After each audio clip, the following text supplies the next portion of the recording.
উপস্থাপকের আসলে খুব বেশি কথা বলবার নেই, কিন্তু আমি এই মুহূর্তে কয়েকটি কথা ব্যক্তিগতভাবে উচ্চারণ করতে চাই মাইক্রোফোনে। সেটা হচ্ছে এরকম যে আমি শৈশবে আমার বাড়িতে কিছু বই খুঁজে পেয়েছিলাম, এবং তার মধ্যে একটা বই খুঁজে পেয়েছিলাম, সেটির নাম হচ্ছে মোহ মুক্তি, একটি উপন্যাস। এটি লিখেছিলেন আকবর হোসেন। আমি তখন সপ্তম অষ্টম শ্রেণীতে পড়ি।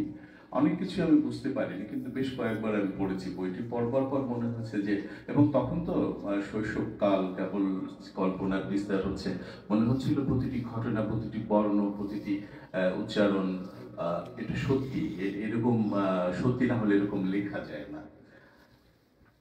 তারপর আমি যখন ঢাকা এলাম 80-র দশকের প্রথম দিকে, তখন আমি পড়লাম কি পাইনি এবং অবাঞ্ছিত, এবং সেই থেকে আকবর হোসেন আমার অস্তিত্বের ভেতরে, আমার দেয়ালে একদম জয়নুলের ছবির মতো গেঁথে হয়ে গেছে। এবং সেই ছবিটা আরো স্পষ্ট হয়ে উঠলো যখন আমার পরিচয় হলো রকিবুল হাসানের সঙ্গে। তার কারণ আকবর হোসেন যে বাড়িতে, যে গ্রামে জন্মেছিলেন, রকিবুল হাসান সেই গ্রামেরই ছেলে। এবং আরো কি বিস্ময়কর ব্যাপার, সেখানে জন্মেছিলেন বিস্ময়কর এক বাঙালি বিপ্লবী প্রফুল্ল চাকি। আমি যদি বাঘাযতীন আমি যদি ভুল করেছি। তো এই যে সৃষ্টি এবং কুষ্টিয়া, যেখানে লালন, যেখানে আমাদের শিল্প সাহিত্য সংস্কৃতি, আবু জাফর স্যার যিনি বিশিষ্ট গীতিকার, তিনিও কুষ্টিয়ার। এই পদ্মা, এই মেঘনা, এই যমুনা নদীর তটে কি অসাধারণ বাণী সমৃদ্ধ গান তিনি রচনা করেছেন, এবং এই গান যখন ফরিদা পারভিনের কণ্ঠে আমরা শুনি, আকুল হয়ে যাই। তো খুব আনন্দ যে আজকে রকিবুল হাসান সেই রূপে আমাদের সাহিত্যের সূত্র কিভাবে না গ্রন্থিত হয়ে যায় চেতনার ভেতরে, আমাদের স্মৃতির ভেতরে, আমাদের নির্মাণ প্রকৌশলের ভেতরে। যে 60-এর দশকে, 50-এর দশকে, গত শতকের 40-এর দশকে আকবর হোসেন নামে এক মানুষ, তিনি কলকাতা থেকে এসেছিলেন। তিনি বড় চাকরি নেননি, চাকরি করেছেন কিন্তু প্রমোশন নেননি। যদি সাধারণ মানুষ থেকে বিচ্ছিন্ন হয়ে যান, তিনি সাধারণ মানুষ থেকে বিচ্ছিন্ন চাননি বলে তিনি প্রমোশন নেননি। কি বিষয়টা ত্যাগ! তো তারই উত্তরাধিকার কুষ্টিয়ার রকিবুল হাসান, তিনি আজকে এখানে পুরস্কার পাচ্ছেন, এবং আমি উচ্চারণ করছি মাইক্রোফোনে তার নামটি। প্রবন্ধ সাহিত্যে এক অসাধারণ ব্যঞ্জনা। আমি স্বাগত জানাই রকিবুল হাসান আপনাকে। আপনি আসুন সুধীমণ্ডলী। এবারে প্রবন্ধ সাহিত্যে পুরস্কৃত নেবেন রকিবুল হাসান, এবং আমন্ত্রণ জানাচ্ছি রকিবুল হাসান প্রথমে উত্তরীকে পড়িয়ে দেবেন। প্রধান অতিথি আসুন। এই দুজনেই কুষ্টিয়ার লোক, কুষ্টে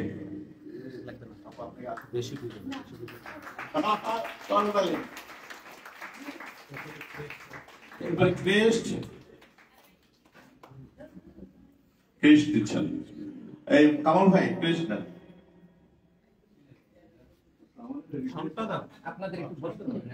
একসঙ্গে সনদ দিয়ে দেন। অনুরোধ আছে, আমি পাপার জন্যই এসেছি।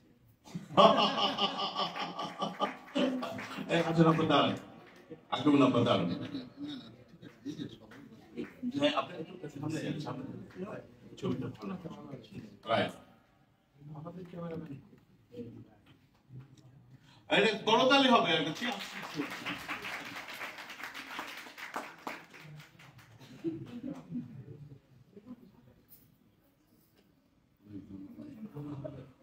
রকিব, আমন্ত্রণ জানাচ্ছি আপনার প্রতিক্রিয়া ব্যক্ত করবার জন্য। খুব সংক্ষেপে আপনি জানি যে 40 মিনিট বলতে পারবেন একদম, একটু আমাদের কথা ভাবেন, বাসায় ফিরতে হবে, বউ আছে।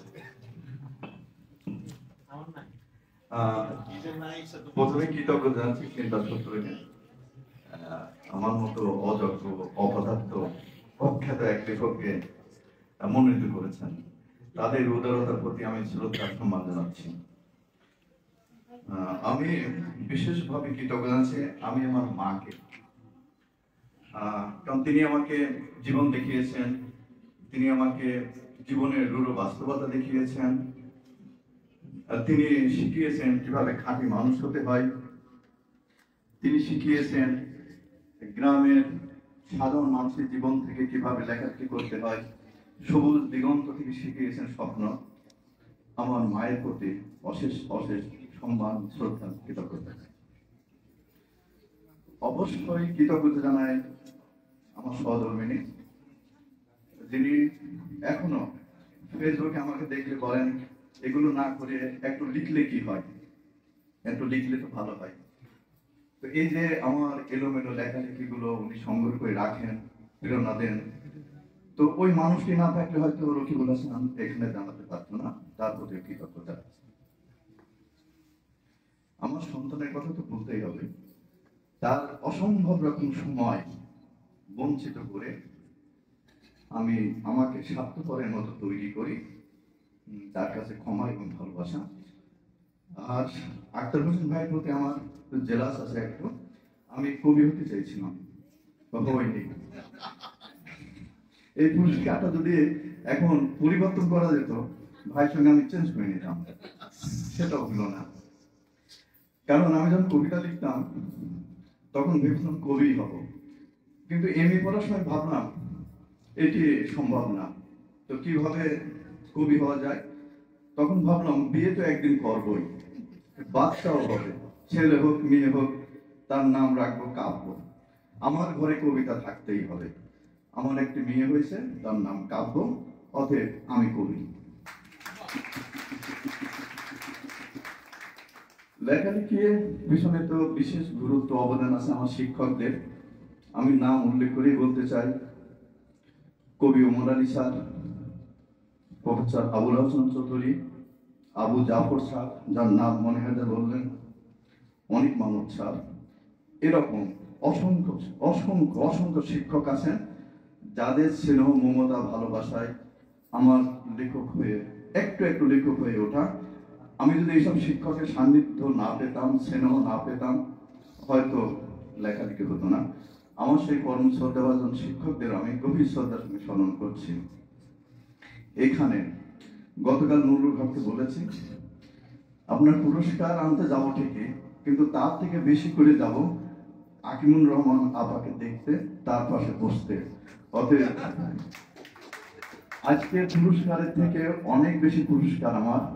আমি আপার পাশে বসেছি, আপা কয়েকবার আমার গা ছুঁয়ে দিয়েছেন, একেবারেই মনে হলো যে মায়ের স্পর্শ। আপা, আপনাকে অনেক অনেক শ্রদ্ধা, ভালোবাসা।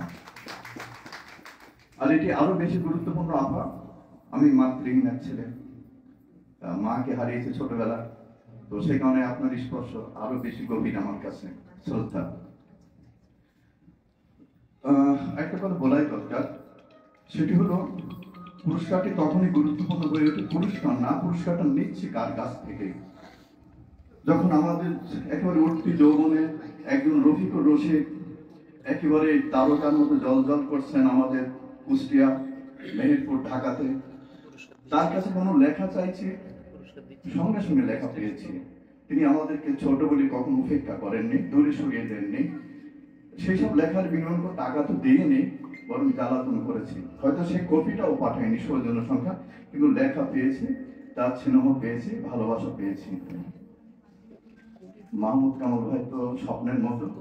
উনি যখন প্রোগ্রাম করতেন টাঙ্গাইলে, অনেক ভাবতাম দাওয়াত পাই না কেন, আজও পাইনি। কারণ আমার সাথে সম্পর্ক করার অনুষ্ঠানে হয়নি। আশা করি সামনে অনুষ্ঠান হবে, দাওয়াত পাবো। বিশাল সাহিত্য সম্মেলন, ওইটা হয়নি, বাংলাদেশ ভারত মিলে যেটা হয়, হ্যাঁ, ওইটা হয়নি। আমি অশেষ কৃতজ্ঞতা জানাচ্ছি প্রফেসর ইকরামুল ইসলাম। তিনি আসলে সাহিত্যের মানুষ না, কিন্তু অসম্ভব রকম সাহিত্যের প্রতি টান, অসম্ভব রকম সাহিত্যের প্রতি ভালোবাসা। আমি আকিমুর রহমানের উপন্যাস সমূহের নাম পড়ে শোনাচ্ছি। পুরুষের পৃথিবীতে এক মেয়ে, রক্ত পুজিকিতে যে অমাছি, জীবনের রৌদ্রে উড়েছিল কয়েকটি ধূলিকণা, পাশে শুধু ছায়া ছিল, যখন ঘাসের আমার চেয়ে বড়, সাক্ষী কেবল চৈত্র মাসের দিন, অচির অলোক কুমার ও নগণ্য মানবী, এবং একদিন একটি বুনো প্রেম ঘটেছিল। আমি শুধু আপনাদের দৃষ্টি আকর্ষণ করতে চাই যে আমরা বাংলা উপন্যাসের যে নামকরণ আমরা দেখতে পাই, আকিমুর রহমানের নামকরণের মধ্য দিয়ে একদমই একটা আলাদা জগৎ এবং দেয়াল তিনি তৈরি করেছেন নিজের মতো করে, কেমন? এর মধ্য থেকে অতি সম্প্রতি পড়া যে উপন্যাসটি আমার, সেই উপন্যাসটির নাম হচ্ছে রক্ত বুঝে গেঁথে যাওয়া মাছি। আমি উপন্যাসটির সামান্য কয়েকটি একটু ব্যাখ্যা করি আপনাদের কাছে। সেটি হচ্ছে এই যে আমাদের যে মফস্বল কেন্দ্রিক জীবন ব্যবস্থা বা জীবন বোধ, এবং একটা ফ্যামিলিতে যখন একজন পিতা যিনি পরিবারের প্রধান থাকেন এবং তিনি যখন ঈশ্বর বা ভগবান কিংবা আল্লাহ কিংবা খোদা তার হাতে সংসার ছেড়ে দিয়ে ঈশ্বর বন্দনায় মগ্ন থাকেন, এবং তিনি যখন ধর্মীয় চেতনায় নিজেকে বিলীন করে দেন এবং সংসার কিভাবে ভেসে যায়, সংসার কিভাবে হয়, সেই সংসারে যখন একটা ছেলে থাকে বুদ্ধি প্রতিবন্ধী, সেই সংসারে যখন দুটো মেয়ে থাকে যে যারা বয়স্ক, যাদের বিয়ে দেওয়া দরকার, যে সংসারে একটি স্ত্রী থাকে, তাদের বেঁচে থাকা দরকার, সবকিছু ঈশ্বরের কাছে ছেড়ে দিয়ে যখন যায়, তখন সেই সংসারটি আসলে কেমন করে প্রতিপালিত হয়, এবং তার ভেতরে কি সর্বনাশ, কি দুঃসহ যন্ত্রণা, কি যন্ত্রণা, কি মর্ষকামিতা, কি বেদনা, কি বোধ, তার নৃশংস এবং নিপুণ বর্ণনা আছে উপন্যাসটিতে। যখন এই উপন্যাসটি যখন আপনারা পড়বেন, যদি কেউ পড়ে, হ্যাঁ, আকবর খান উপন্যাস পড়তে একটু সমস্যা হয়, কারণ প্রচলিত যে ফরম্যাটে আমরা এই গদ্য পড়তে হলে নিজের ভেতরে এক ধরনের সন্নিষ্ঠ বোধ তৈরি করে নিতে হয় এবং এক ধরনের মেধারও লালন করতে হয়। সেই মেধার লালনটা না থাকলে যেটা হয় সেটা হচ্ছে যে আমরা হয়তো মানিক বন্দ্যোপাধ্যায় হয়তো আমরা পড়ি, কতটা পড়ি বা কতটা বোধে নেই সেটা একটা ব্যাপার। যখন আমরা পড়ি ফাল্গুনী মুখোপাধ্যায়ের উপন্যাস, দুটোর মধ্যে যখন আমরা তুলনা করি তখনই বুঝতে পারি যে আমরা আসলে আমাদের চেতনাবোধ কিভাবে লালিত হয়। তো সেই জায়গা থেকে রক্তকুচে গেঁথে যাওয়া মাছি উপন্যাসটা যখন আমরা পড়বো, তখন দেখবো যে আমাদের মথিত জীবন, আমাদের ব্যতীত জীবন, আমাদের মর্ষকামী জীবন, আমাদের সংসারের চার দেয়ালের মধ্যে যে নির্ধারণ ধর্মীয় নিপীড়ন এবং একই ধরনের আত্মহননের প্রবণতা, তার এক বিশদ তীক্ষ্ণ তীব্র বর্ণনা, এবং এই বর্ণনার মধ্যে দিয়ে মূলত আপনি আপনাকে আবিষ্কার করতে পারবেন। এবং এই একটা উপন্যাসের মধ্যে দিয়ে শুধু এইটাই প্রমাণ বলতে চাচ্ছি আমি যে আকিবুর রহমানের প্রতিটি উপন্যাস এইরকম আপনাকে ছুঁয়ে যাবে, আপনাকে স্পর্শ করবে এবং আপনার ভেতরে আপনাকে জাগিয়ে তুলবে।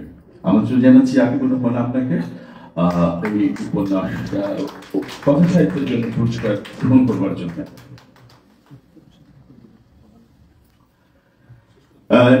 উত্তরে কে পড়িয়ে দেবে? হ্যাঁ, নিশ্চয়ই আপনারা সবাই মিলেই পড়িয়ে দেবেন। এবং হ্যাঁ, অবশ্যই রফিকুলের থাকবে, রকিব আপনিও থাকবেন, এটা তো আমার ব্যাপার দাঁড়াবে। হ্যাঁ, আসুন পড়িয়ে দিন। পুত্র পড়ান, ধরেন, আরে আসুন, আপনি পড়ান। এইসব বিবৃত করবো হিংসা বলে নেই। আচ্ছা, হ্যাঁ, দুটো দিয়ে দাও। এবারে ক্রেস্ট এবং শরৎ, এই আপনার একটু সামনে যান, এই তুমি শরৎ সামনে থেকে মেরে আসো। একটা তীব্র করতালি হবে, তীব্র করতালি, তীব্র করতালি।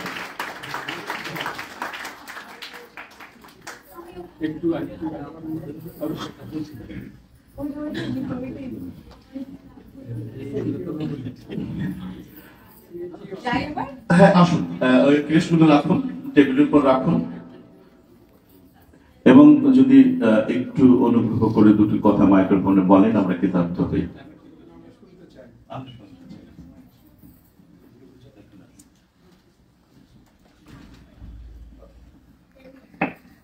শুভ সন্ধ্যা সবাইকে। আমি যখন ঢুকলাম তখন আমাদের বিদ্যার্থীরা যারা আমাদের আগামীকাল, তারা অনুষ্ঠান করছিল, এবং একটি বালিকার কণ্ঠে এত মাধুর্য, এত ঝর্ণাধারার গতি এবং স্রোত বয়ে যাচ্ছিল যে আমি আমি আমি আমি আমি খুব মুগ্ধ হয়ে যাচ্ছিলাম না। আমি ভাবছিলাম যে আমাদের আগামীকাল নিয়ে ভয় পাওয়ার কিছু নেই, যদিও আমরা বিবিধ মাৎসনের ভেতর দিয়ে যাচ্ছি, ভয়ঙ্কর বেদনা এবং অন্ধকার, কিন্তু এই যে আমাদের বাচ্চারা আছে, আমাদের সূর্য, আমি যাদের ডাকি অরুণ বলে, এবং আমি ওদের স্যারকে বললাম যে এই বাচ্চাদের যাতে ঠিকঠাক মতো পরিশীলন চলে, আমি কিন্তু তোমাকে ফোন করে জিজ্ঞেস করবো করছে কিনা।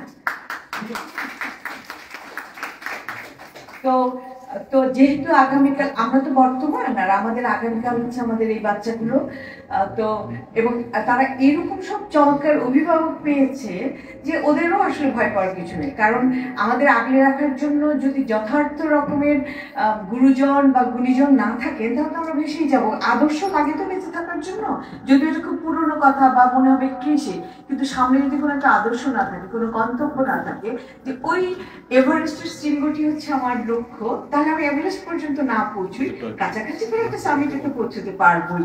এবং সেটি সম্ভব হবে কারণ এইরকম তিন উদ্দীপনায় ভরপুর এবং তরুণ এবং চাঙ্গা শিক্ষক ওদের সঙ্গে আছে। তোমরা খুব ভাগ্যবান বাচ্চারা। চলো হাতটা মিলে থাকবে। এবার চিন্তা সূত্র প্রসঙ্গে আসি। চিন্তা সূত্র কেন আকিমুর রহমানকে গ্রহণ করলো, এটা নিয়ে আমি গত অনেকগুলো সপ্তাহ ধরে ভাবছি। কারণ আকিমুর রহমান কিন্তু কোথাও নেই, উনি চেষ্টা করছেন গদ্য লিখতে, কিন্তু ওনাকে নিয়ে যে খুব একটা স্বস্তিতে আছে জগৎ সংসার, আমি সেটা মনে করি না, এবং আমি খুব মজা পাই। কারণ অস্বস্তিতে রাখতে পারা মানে হচ্ছে আরামে তলিয়ে যেতে না দেয়া। তো চিন্তা সূত্রের কাছে আমি আমার ভালোবাসা জানাবো, কৃতজ্ঞতা বলবো না, কারণ চিন্তা সূত্র এবং আমি বা মনি হায়দার বা আমরা হচ্ছে একই সঙ্গে হেঁটে যাচ্ছি যতদূর যাওয়া সম্ভব। সেজন্য চিন্তা সূত্রের খুব জয় হোক। এখন একজন লেখককে দিয়ে আমি আমার অনেক বছর আগে থেকে, মানে মুক্তিযুদ্ধ এবং একটা নিজস্ব লোকালয়ের যে বর্ণ গন্ধ ভাষারীতি বাস্তবতা মনোজাগতিক নামা এবং ওঠার ব্যাপারগুলো আছে, এবং তার সঙ্গে মুক্তিযুদ্ধ যার রক্তকণিকার অংশ হয়ে গেছে, তাকে নিয়ে এত বছর ধরে মুগ্ধ প্রেমে পড়া অভিভূত হয়ে আছে তিনি রফিকুর রশিদ।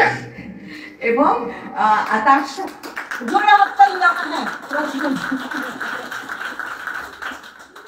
তো তার সাথে একটি সন্ধ্যা যাপন করার ভাগ্য পেয়েছি। এটা তো চিন্তা সূত্রেরই দয়া বা দাক্ষিণ্য। আবারও চিন্তা সূত্রকে গভীর ভালোবাসা জানাই। এবং মাহমুদ কামাল ভাই হচ্ছেন দিকপাল কবিতার পৃথিবীর, যদি উনি আমাকে কখনো নেমন্তন্ন করেন না,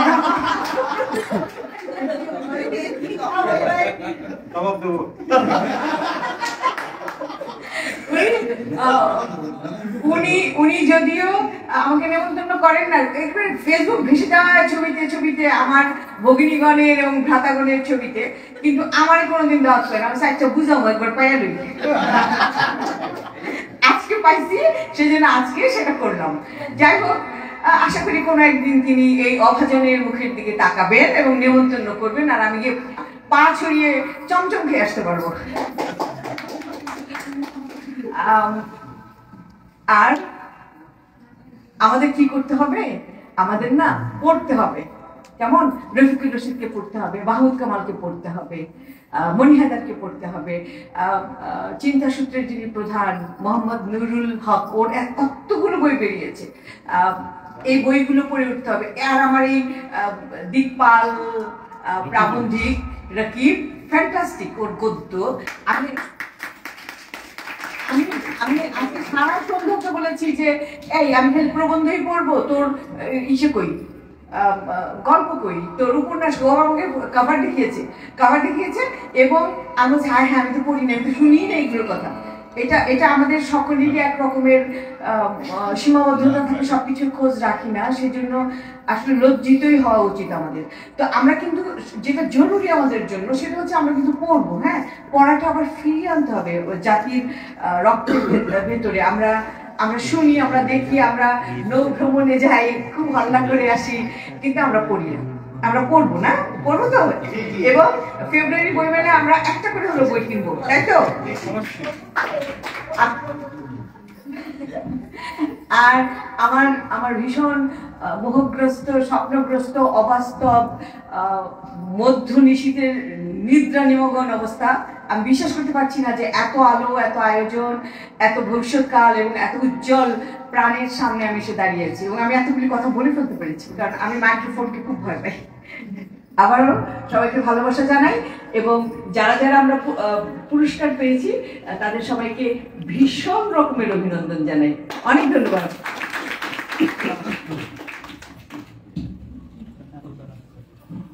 এই সমাবেশে কয়েকজনের নাম আমি উচ্চারণ করতে চাই। বিশিষ্ট কথা সাহিত্যিক দিলারা আপা এসছেন, তাহমিনা আপা এসছেন, তাহমিনা কুরাইশি, শাহানা খানম শিমু এসছেন, সুদূর কুমিল্লা থেকে এসছেন আনোয়ারুল হক। আনোয়ার ভাই, আপনাকে স্বাগত জানাই, আপনি এসছেন, এবং আরো যারা আছেন সবাইকে স্বাগত জানাই। আবৃত্তি শিল্পী আছেন একজন, অনেকদিন পরে দেখলাম তাকে। আমি কারো ইয়ে পড়িনি, বুকলেটে যে বিবরণ ছাপা হয়েছে পড়িনি, কিন্তু এইবার আমি পড়বো আক্তার ভাইয়েরটা। তার কারণ হচ্ছে এরকম যে ভৌগোলিক একটা ব্যাপার আছে। আক্তার ভাইকে থাকেন চট্টগ্রামে, বীর চট্টলা। অনেকে আমরা একটু কম চিনি বা কম জানি, এমনি কবিতার দিক থেকে জানি, কিন্তু আক্তার ভাইয়ের রচনা কেমন, কি রচনা করেছেন সেটা জানি না, সেটা একটু পরিচয় করিয়ে দিতে চাই যারা সুদীজন উপস্থিত আছেন আপনাদের। আক্তার হোসেন, জন্ম 10 আগস্ট 1957, জন্মস্থান কবুরখিল, বোয়ালখালী উপজেলা, চট্টগ্রাম। শিক্ষা স্নাতক, বিজ্ঞান, পেশা ব্যবসা। ব্যবসার সঙ্গে কবিতা লেখেন, মারাত্মক জিনিস।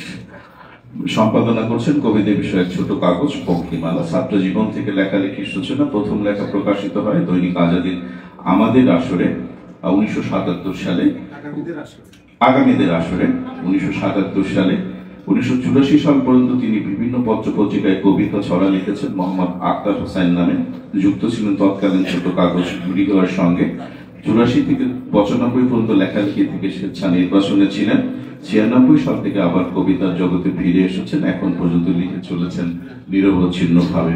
প্রকাশিত কবিতা গ্রন্থ যে তুমি কাঁদাও এসে, চোখের তারা সকল মেয়ের নাচে না, চোখের তারা সকল মেয়ের নাচে না, কষ্ট নাও সামনে সমান, যে বিষ ছুঁয়েছে রক্ত, জলের কাতর ডানা, দড়িয়া কাঁদে না দাঁড়িয়া দ্বারের আর্তনাদে, তোমাকে প্রার্থনার মতো ডাকি, হারের হরিণী, নির্বাচিত প্রেমের কবিতা, নির্বাচিত কবিতা ও শ্রেষ্ঠ কবিতা, ছড়া কিশোর কবিতা।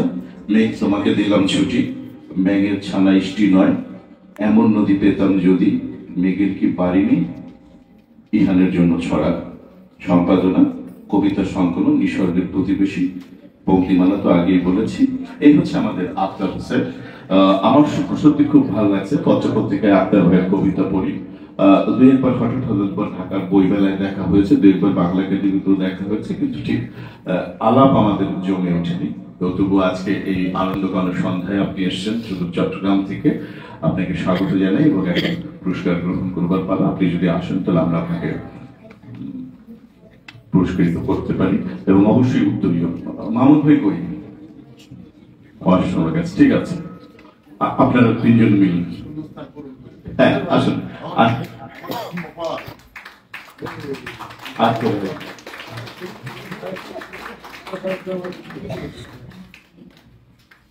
এবারে ক্রেস্ট এবং সনদ এই আপনারা দুজন দেন, আপনারা কিছু দিচ্ছেন না, দুজন দুই পাশে থেকে দেন প্লিজ।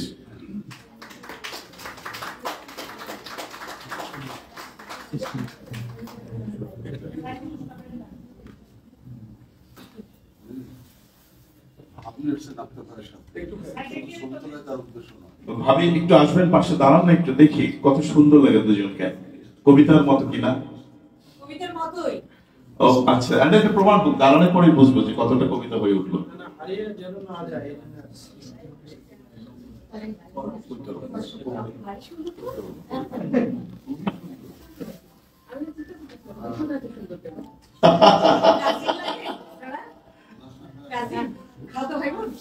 হতে পারে ওই যে স্টেশনে সিটি মারে নম্বরে যে গান করাচি বন্দরে চলে যাবে। এই দুজনে পাশে দাঁড়ান, আক্তার ভাই আর ভাবি পাশে দাঁড়ান। আচ্ছা দাঁড়ান ভাই, এই যে ওকে গুড। এই কালটা তো দরকার হয়েছে নাকি? হ্যাঁ তাহলে হবে।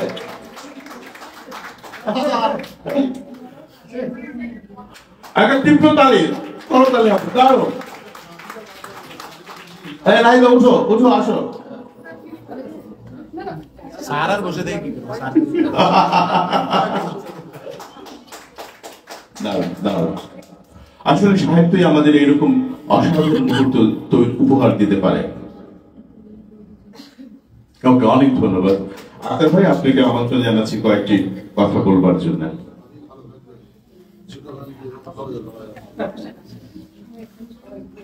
অবশ্যই 2 লাইন বলবেন, স্টিমারে সিটি মারে নম্বর। সম্মানিত উপস্থিতি, আজকে এই অনুষ্ঠানে সম্মানিত সভাপতি, সম্মানিত প্রধান অতিথি, বিশেষ অতিথি, আজকের পুরস্কারপ্রাপ্ত সম্মানিত গুণজন ডক্টর হাকিমুর রহমান, রফিকুল হাসান এবং নাহিদ আশরাফি, উপস্থিত সুধীবৃন্দ, এখানে আহমদ শিবনুর কবিতা শুনেছি, তার সাথে আমার ফেসবুকের অংশ যোগাযোগ আছে।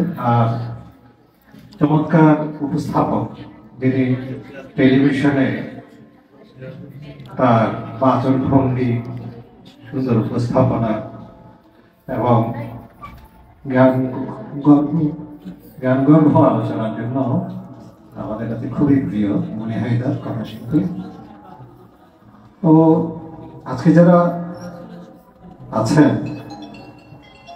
অনেকেই শিক্ষাবিদ এবং তারা অনায়াসে দীর্ঘ সময় ধরে বলতে পারেন। আমার বলার সেরকম যোগ্যতা নেই, বলতে পারি না। তবু আজকে যে চিন্তাসূত্র পুরস্কার যেটা আমাকে প্রদান করা হয়েছে, সেজন্য আমি নিজেকে সম্মানিত মনে করছি। পুরস্কার নিয়ে আমার বিভিন্ন ধরনের অ্যালার্জি কাজ করে এবং নুরুল হক, মোহাম্মদ নুরুল হক, যার সাথে আমার অনেক আগেই পরিচয় হয়েছিল, মনে হয় টেলিফোনে বা কিভাবে পরিচয় হয়েছিল, তিনি আমার প্রথম কবিতার বই থেকে নির্বাচিত 10টি কবিতা দিয়েছিলেন তার সম্পাদিত একটি পত্রিকার জন্য। তো স্বাভাবিকভাবেই প্রথম কবিতার বইতে, যেহেতু এগুলো আমার প্রথম জীবনে লেখা, কিছুটা আবেগপূর্ণ এবং কিছুটা দুর্বলও বটে, আমি খুব সংকুচিত ছিলাম যে কবিতা দেওয়া ঠিক হবে কিনা, তারপরে দিয়েছিলাম। তো পরিচয় ওইটুকুই, তিনি আমার উপরে লিখেছেন, আমার কবিতার উপরে লিখেছেন। এবং তিনি যখন আমাকে ফোন করলেন যে চিন্তাসূত্র পুরস্কার আমি নিতে আগ্রহী কিনা, আমার সম্মতি আছে কিনা, আমি একটু দ্বিধান্বিত ছিলাম। তারপরে সম্মতি দিয়েছে ওই কারণে এর আগে যারা পুরস্কৃত হয়েছিলেন তারা প্রত্যেকেই যোগ্য ছিলেন। এবং চট্টগ্রাম থেকে গত বছর মনে হয় কবি সেলিনা শিলি, তার আগের বছর কবি সেলিনা শিলি কবিতায় পুরস্কৃত হয়েছিলেন। তো আপনারা হয়তো শুনেছেন যে ছাত্র জীবন থেকে লেখালেখি শুরু করলেও 84-তে এসে আমি কবিতা থেকে নির্বাসিত বলা যায় না, আসলে কবিতা আসতে হয়। আগাম দিচ্ছে, আমি কি থামবো না চলে যাবো? আচ্ছা, কবিতা একটা স্বতঃস্ফূর্ত ভাবে আসার বিষয়। আমি মনে করি যে ওই সময়ে 83 সালে আমি বিয়ে করার পর সাংসারিক জীবনে এত বেশি ব্যস্ত হয়ে পড়েছিলাম যে কবিতা আমার থেকে চলে গেছে, কবিতা দেখেই আমার থেকে মুখ ফিরিয়ে নিয়েছে। 96-তে এসে আমার এক বন্ধু ইউসুফ মোহাম্মদ, তিনি তোলপাড় নামে একটি পত্রিকা সম্পাদনা করেন, ছোট কাগজ। তিনি বললেন আক্তার ভাই একটা কবিতা দেন। আমি বলছি আমি তো কবিতা লিখি না। বলছে যেরকম হোক একটা কবিতা দেন। যাকে একটা পদ্য আমি সে সময় দিয়েছিলাম এবং ওইটা ছাপানোর পরে আবার হঠাৎ করে আমার মধ্যে কবিতা লেখার প্রেরণা আসলো। আমি আবার লিখতে থাকলাম এবং আমি আমার এক মামা সিদ্দিক আহমেদ এবং আমাদের প্রিয় বন্ধু আমার অনুজ বন্ধু শিশু সাহিত্যিক বাংলা একাডেমি পুরস্কারপ্রাপ্ত রাশেদ রুফ, তিনি আমাকে অনুপ্রেরণা দিয়েছেন এবং আমার প্রথম বইটা বের হয়েছিল ওখান থেকে এবং ওখানে অধিকাংশই আমার প্রথম দিকের কবিতা এবং আমার কাছে যে প্রথম দিকের কবিতাগুলো আসলে যে ছিল সেটাই আমার মনে ছিল না এবং আমার স্ত্রী সেখানে উপস্থিত এবং সে কোথা থেকে আমাকে এই কবিতার খাতা বের করে দিয়েছিল এবং ওখান থেকে অনেক যাচাই বাছাই করে অনেক সম্পাদনা করে আমার প্রথম বইটা বের হয়েছিল 1996 সালে। তো আমি একটা পরিচিত বটেই এবং মনে হয় ভাই ঠিকই বলেছেন যে আবু হাসান শাহরিয়ার যখন যুগান্তরে সাহিত্য সম্পাদক ছিলেন এবং খোলা জানালা নামে একটা মুক্তকণ্ঠে ছিল, আবার যুগান্তরেও যখন উনি আসলেন আবার নিজেও একটা খোলা জানালা নামে একটা পত্রিকা সাহিত্য পত্রিকা সম্পাদনা করেছিলেন। ওই সময়ে মোটামুটি আমি আজকের কাগজ, ভোরের কাগজ, প্রথম আলো, যুগান্তর এইসব পত্রিকায় লিখেছি। এরপরে আমি এটা বলাই যায় যে পত্রিকার সাহিত্য সম্পাদকদের সাথে আমরা যারা মফস্বলে থাকি তাদের একটা যোগাযোগের বিষয়টা ঠিকমতো হয়ে ওঠে না এবং যেরকম যোগাযোগ রাখা দরকার ব্যক্তিগত পর্যায়ে বা যেভাবেই হোক, এটা আমি একটু নিজে সংকুচিত বোধ করি বিভিন্ন কারণে আমার দ্বারা হয়নি এবং এরপরে ঢাকার পত্রিকায় আমার লেখা পাঠানো হয় না, ছাপানো হয় না, সেটা বলি না, পাঠানো হয় না। মূলত আমার বইগুলি বের হয়েছে চট্টগ্রাম পত্রিকা এবং ছোট কাগজগুলিতেই লিখি। তো আজকে যে আমাকে যে পুরুষ আমার কথা মনে হয় একটু দীর্ঘ হয়ে যাচ্ছে, ক্ষমা করবেন, আমি দ্রুত শেষ করছি। চিন্তাসূত্র আমাকে যে অত্যন্ত গুণী তিনজন মানুষের সাথে আমাকে যে সম্মানিত করেছে কবিতার জন্য, সেই জন্য আমি নিজেকে গৌরবান্বিত মনে করছি। বিশেষ করে যখন আমি দেখলাম পুরস্কারের তালিকায় প্রিয় কথা সাহিত্যিক আকিবুর রহমান, যার সাথে আমার দেখা হয়েছিল শৈলীতে, তার একটা বই, একটা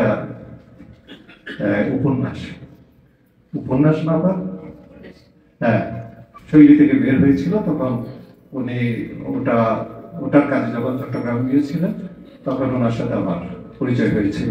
আর রফিকুর রশিদ ভাই, উনি প্রথম দেখাতেই মানুষকে যিনি আপন করে নিতে পারেন, তিনি যখন চট্টগ্রাম গিয়েছিলেন আমার সাথে দেখা হয়েছিল এবং যখন শুনেছি তিনি প্রধান অতিথি হিসেবে থাকবেন এবং আমি তখন তাকে ফোন করেছিলাম, তাকে জিজ্ঞেস করছিলাম তিনি আসবেন কিনা। তো আমি বলছি যে আমি আসলে একটু ভ্রমণকৃত মানুষ, খুব কমই এই সড়ক পথে বা রেলপথে তেমন একটা আশা হয় না। যা হোক, তারপরেও আমি সিদ্ধান্ত নিয়েছি যে ঠিক আছে আসবো এবং আমি এই গুণী মানুষদের সান্নিধ্যে কিছু সময় কাটাবো। তো সবাইকে অসংখ্য ধন্যবাদ আমার কথা শোনার জন্য এবং চিন্তাসূত্রকেও অসংখ্য ধন্যবাদ আমাকে পুরস্কৃত করার জন্য।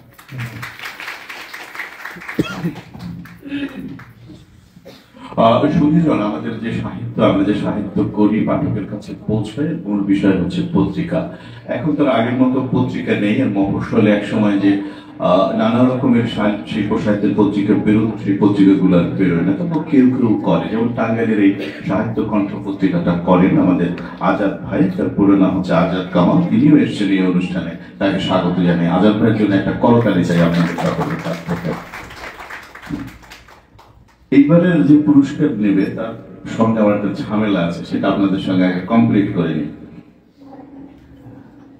সেটা হচ্ছে আপনারা সিরিয়াসলি নেবেন না, একটু মজা করি।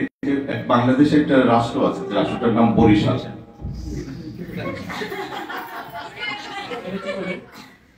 এই বরিশালের প্রেসিডেন্ট আমি, আর আমার প্রধানমন্ত্রী হচ্ছে নাহিদ আশরাফ।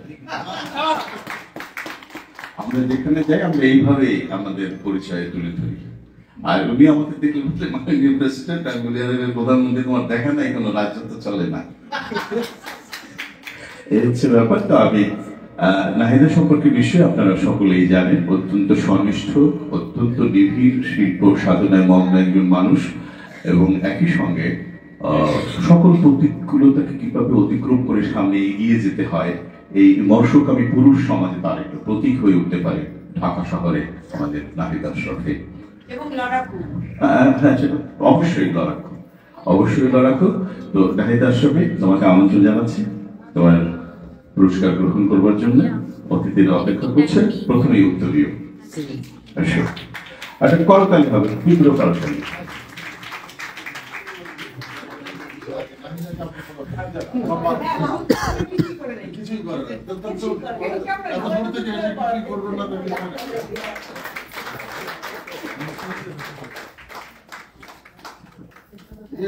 আমি বলি প্রধানমন্ত্রীর সঙ্গে প্রেসিডেন্ট একটু দাঁড়াতেই পারে। এটা নুরুল হক নিজে হাতে দেবে। ও নুরুল হক আসো। হ্যাঁ, ও একেবারেই আড়ালে থেকে যাবে না। বলছে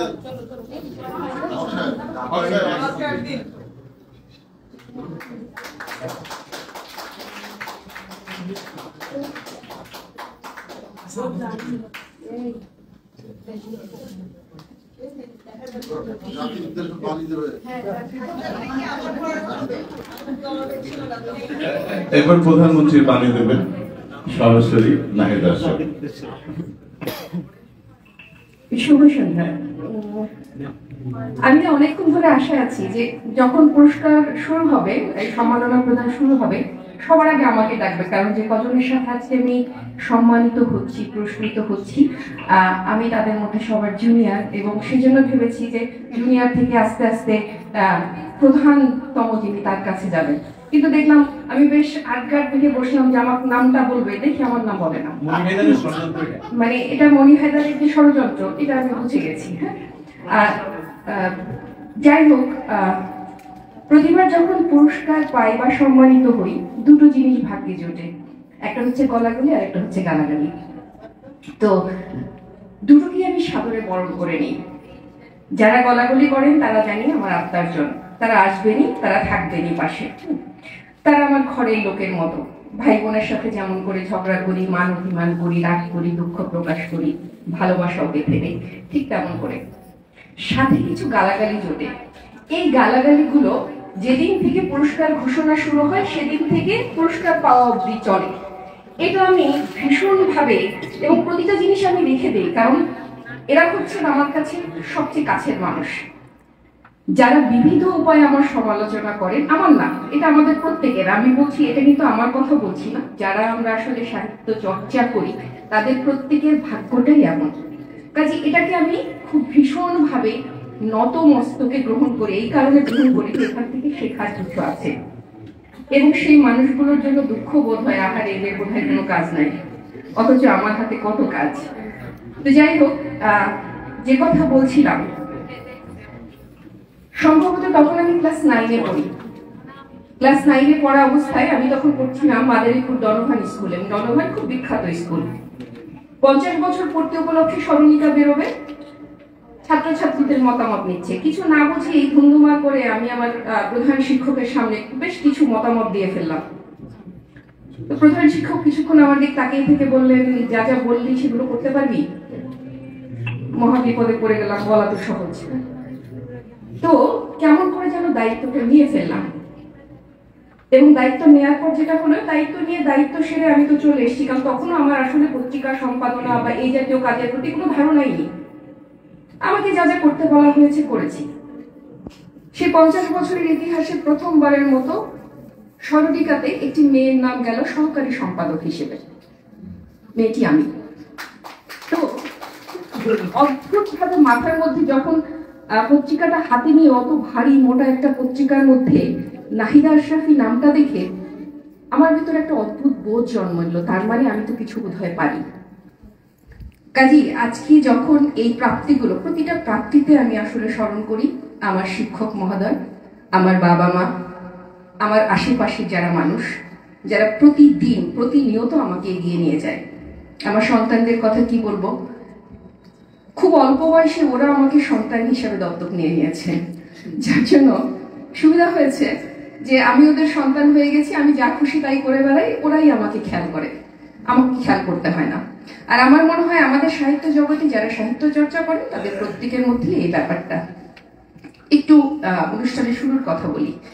অনুষ্ঠানের শুরুতে আমাদের ছোট ছোট ভাই বোন, অনেকে সন্তান সম, এদের আয়োজন দেখছিলাম, নিজের কথা মনে হচ্ছিল আজকে একটা গল্প এখানেও তোমাদেরকে বলা প্রয়োজন।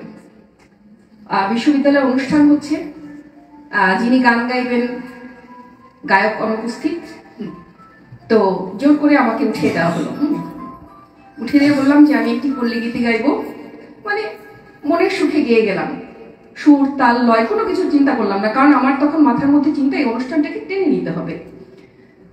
বলে গান টান গেয়ে যাওয়ার পরে কিছুক্ষণ পর স্যার এসে বললেন, ভালোই গেয়েছিস, তবে গানটা পল্লী গীতি না, লালন গীতি। কিছু যায় আসে না আমার, কেন বললাম, আমার কিচ্ছু যায় আসে না, আমি আয়োজনটাকে তুলে নিতে চেয়েছি। তো আজকে যারা এই আয়োজনটা, এই পরীক্ষা ছিল বাচ্চাগুলোর, তার মধ্য থেকে এসে আমাদেরকে এন্টারটেইন করবে, তাদের জন্য একটা বিশাল করতালি হয়েছে। তোমাদের জন্য ভালোবাসা। যারা গাইলে, চমৎকার কিছু গান শুনেছি, চমৎকার নাচ দেখেছি, কবিতা শুনেছি। আমার যে কথাগুলো আমাদের বড় আপা আকিমুন আপা বলে গেছেন, চর্চাটা চালিয়ে রাখতে হবে যে কোনো ভাবেই হোক। এই চর্চাটা চালিয়ে রাখার কারণটা হচ্ছে নাচের সময় আমি দেখছিলাম স্বাভাবিক যেটা হয় আর কি, হ্যাঁ, নাচতে গিয়ে একটু দ্বিধান্বিত হচ্ছি আমরা, কোনো দ্বিধা নেই, দ্বিধা ছেড়ে ফেলে দিয়ে মঞ্চে যখন উঠবে তখন মনে করবে মঞ্চে আমি আছি, সামনে কতগুলা ফুল পাখি লতা পাতা, ভাবার দরকার নেই সামনে কি আছে। হ্যাঁ, কাজে এই জড়তাটুকু কাটিয়ে উঠে নিজের মতন করে নিজের আনন্দে বাঁচতে চাইবে এবং বাঁচবে। তোমাদের জন্য ভালোবাসা। চিন্তাসূত্রের কথা কি বলবি, মানে নতুন করে বলার কিছু নেই। চিন্তাসূত্র বরাবরই বহু চিন্তা ভাবনা করে পুরস্কার দেয়, এবং কিন্তু একটা অনুরোধ, যেন রাত দেড়টায় ফোন না দেয়, কারণ যেদিন তারা সিদ্ধান্ত নিয়েছেন আমাকে পুরস্কার দেবেন, রাত দেড়টার সময় আমাকে ফোন দিয়ে বলেন, এই দাপা এবার কিন্তু আপনাকে, আমি কি মানে বিষয়টা নিয়ে আমাকে মানে 15 মিনিট, কারণ আমি ততক্ষণে ঘুমিয়ে পড়েছি, 15 মিনিট ভেবেছি যে কি বলতে চাচ্ছে আর কি। হ্যাঁ, তারপরে বুঝতে পারলাম যে চিন্তাসূত্র সাহিত্য পুরস্কারের কথা বলা হচ্ছে। তো যাই হোক, মজা করলাম। এই সম্পাদনাটাকে আমি উপভোগ করি এবং সম্পাদনাটা আমি চাই। আমার সারা জীবনের স্বপ্ন ছিল, আমি 30 বছর আগে স্বপ্ন দেখেছিলাম জগৎ নামে একটা পত্রিকা করবো, 30 বছর পরে সেটা করেছি।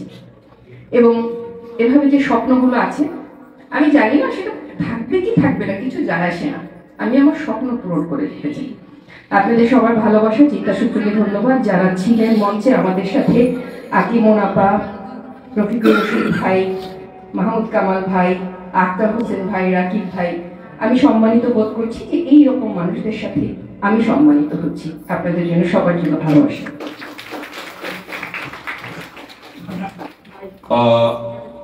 আমাকে অনুরোধ জানিয়েছে যে খুব সামান্য, এখন কতটা সামান্য সেটা জানি না, হয়তো চিমটি পরিমাণ হতে পারে, অনুষ্ঠানের শেষে নাস্তা আছে।